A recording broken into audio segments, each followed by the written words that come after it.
Hey there, West Michigan. Hope you've had a great Friday. I'm meteorologist Michael Behrens. Thanks for watching 13 Plus. It's been a gloomy Friday across the region for most as rain and snow has pushed through. A bit of a snowy Friday for areas north of I-96, but either way, it's starting to feel a lot more like December. And we kick that mood off this evening in downtown Grand Rapids with this, the lighting of the Christmas tree.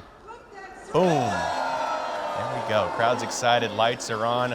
Rosa Parks Circle was set up for skating, but of course it's been a little warm this week, so the cold weather will be welcome downtown, and there'll be plenty of time to get out there and enjoy those freshly lit Christmas lights. Speaking of that Christmas feel here in downtown Grand Rapids, that mix of rain and snow again is falling at the airport, mostly on the rain side still, though the flakes have been falling in other parts of the region. Up in Fremont, quite a bit of snowfall piling up there on the parking lot now. Looks to be probably at least an inch, maybe 2 inches there. You got pretty good coverage. Same over in Newaygo. You can see the football field out there. Also quite covered in snow, but the temperature note here even still above freezing. So once the snow stops coming down and we get through the rest of the night into tomorrow, I would expect to see some pretty quick melting. The temperatures out there today, again, have been largely above freezing all across the region, including a high of 40 here in Grand Rapids at as near average for this time of the year. And near our forecast high too, told you 37, hit 40 inside 3 degrees, now 1 day in a row.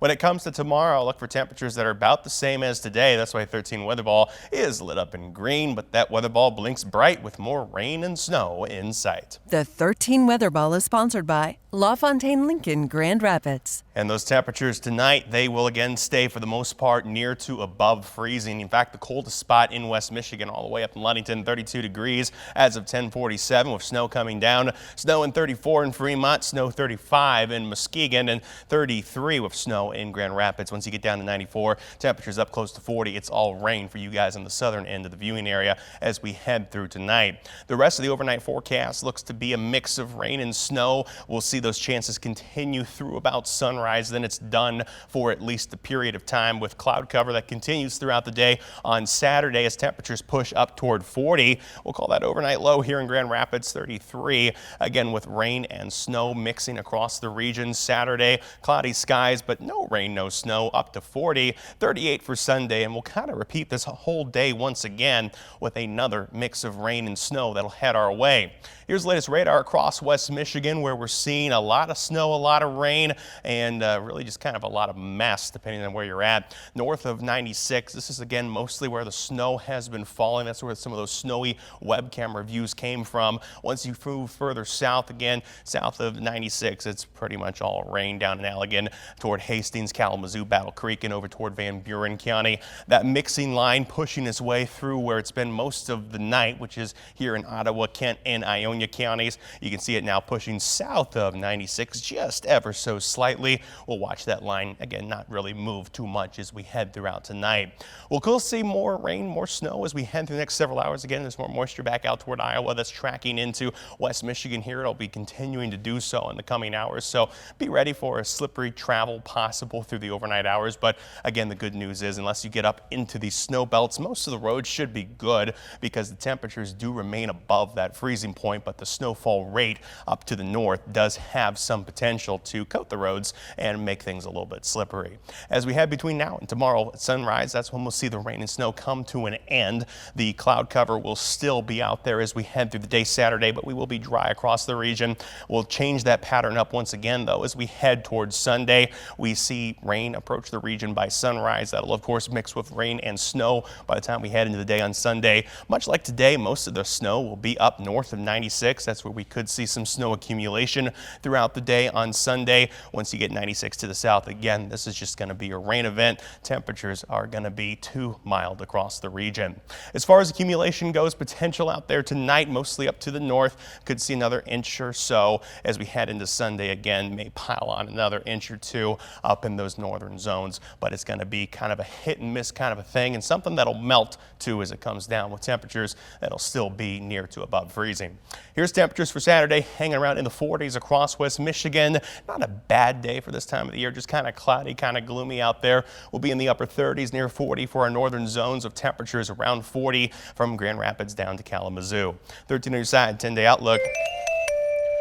That shows temperatures that will continue to hang around 40 throughout most of this week. On the 30 side of that, after we get past Saturday, rain snow chance as we head through Sunday and into Tuesday. Coldest day of the week looks to be Wednesday, of a high of just 36. That'll warm back up into the 40s as we head toward Thursday, Friday, and next Saturday. But next weekend as well could have a chance for rain and snow.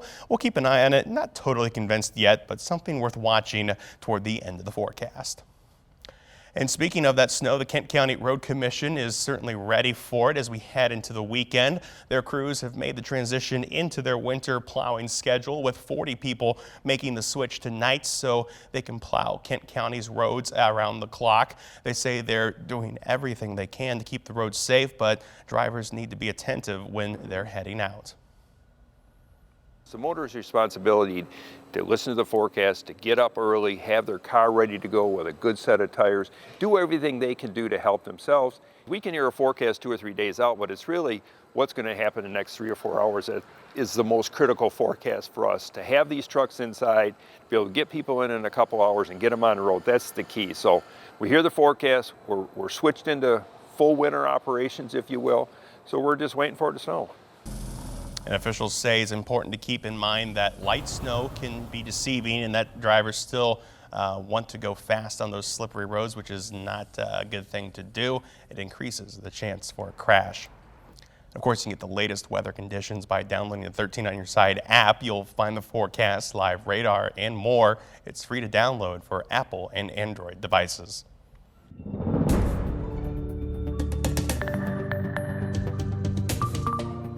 And with meteorological winter arriving today, and snow is also here, it's just in time for a winter season outlook. So how much snow are we going to get this year? 13 on Your Side weather team crunched the number, and we're sharing our predictions on Forecast Feud. Check it out.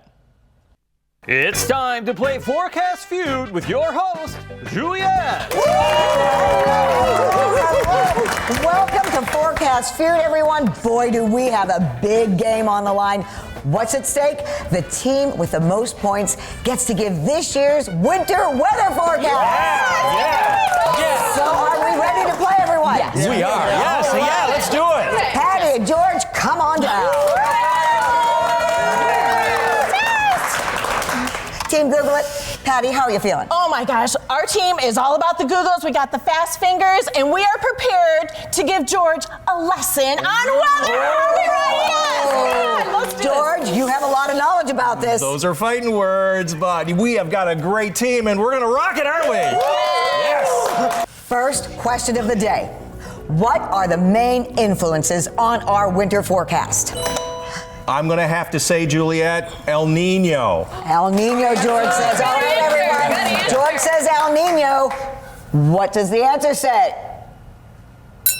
It's El Nino, the #1 answer. That's right, El Nino. Here's George with more. After an unprecedented 3 consecutive years of La Nina, there's a 95% chance that El Nino will affect this winter's weather.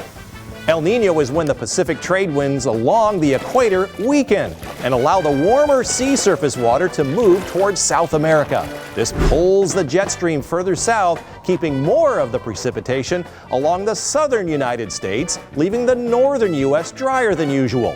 Meanwhile, the polar jet stream remains north, with fewer cold air intrusions reaching the lower 48. George, are you going to pass or play? What about it, guys? Let's play. Juliet, we're going to play. All right, they're going to play, so let's go. Woo-hoo. All right, Sam, our ray of sunshine, are you ready for your question? I'm ready. Here it is. What mainly influences our winter forecast? Juliet, I'm going to have to go with climate change. Climate change. Good answer. Good answer. All right, climate change, and the survey says climate change.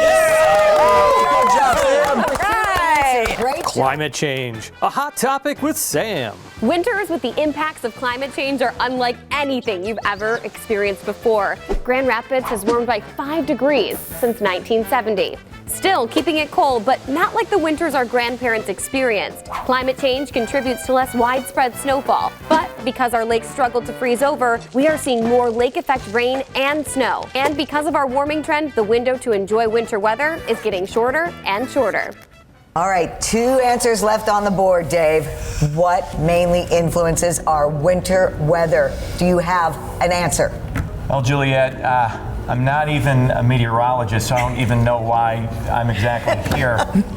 So I'm just gonna guess chemtrails. Chemtrails, everyone, chemtrails. The survey says, Dave, that's all right, because there are still 2 chances remaining. Michael, it is up to you. What is your answer? I've thought a lot about it, Juliet, and I think I'm going to have to go with polar vortex. Polar Good vortex answer. is right. Good answer. Yes. What do you think? The survey says polar vortex. Way to go. Yes, Michael. Ah, yes, the polar vortex. Michael, tell us more. After being popularized as a term several years ago, the polar vortex is now something top of mind for Michiganders every winter. And while it is nothing new, the pool of cold air that makes up the vortex can have major impacts on winter conditions here in West Michigan. A strong polar vortex will make things more stable, with winter storms and outbreaks of polar air staying out of the forecast. However, if the vortex weakens, portions of it can break off and travel south. That'll result in major snowfall events for some of us, as well as temperatures below average, while others may see unseasonable warmth. Blake, 1 answer left. This is your chance to win it all. What's your answer? Juliet, I'm going with analogs. You know, previous forecasts. Yes. Okay, yes. everyone, Yes. what do you Yes. think? Good answer. Are Good you answer. ready to see if it's up there? Yes. The survey says analog.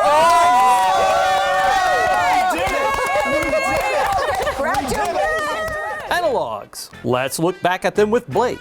Analogs are records, not like the vinyl you're used to, but of past weather events. To help forecast this upcoming winter, we must look at previous winters. Analogs look back at times when meteorological factors were like those that are expected in the future.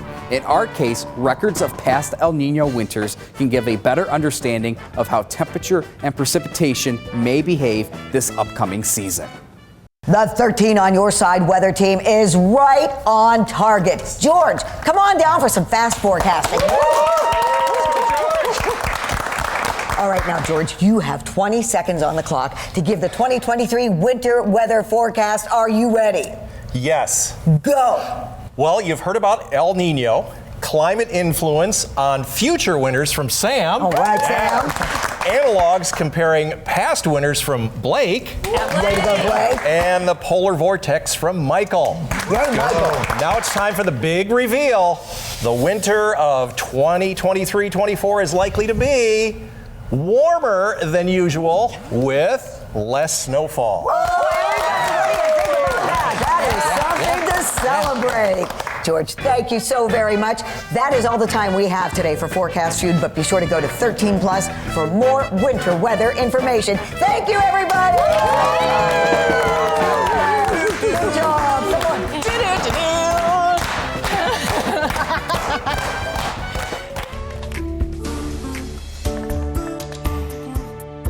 And finally tonight, check this out. It was quite a sight Friday morning on the S-curve in downtown Grand Rapids as a cow was seen running down the freeway. Luckily, a road commission worker with experience in herding cattle arrived on the scene and jumped into action. It was a typical morning commute through Grand Rapids, with one exception. Yeah, there's a cow in the road, baby. That's Bethany Patterson, who was driving through the area with her daughter. A cow.